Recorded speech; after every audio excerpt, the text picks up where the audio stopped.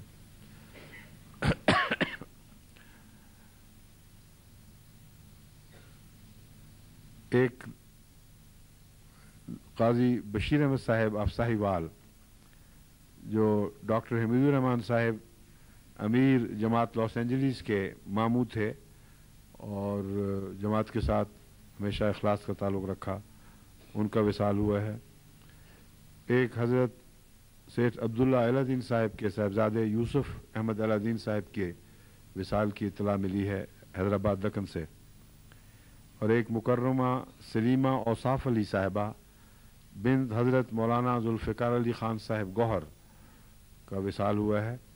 ان سب کی نماز جنازہ انشاءاللہ نماز جمعہ اور عصر کے مان بعد ہوگی.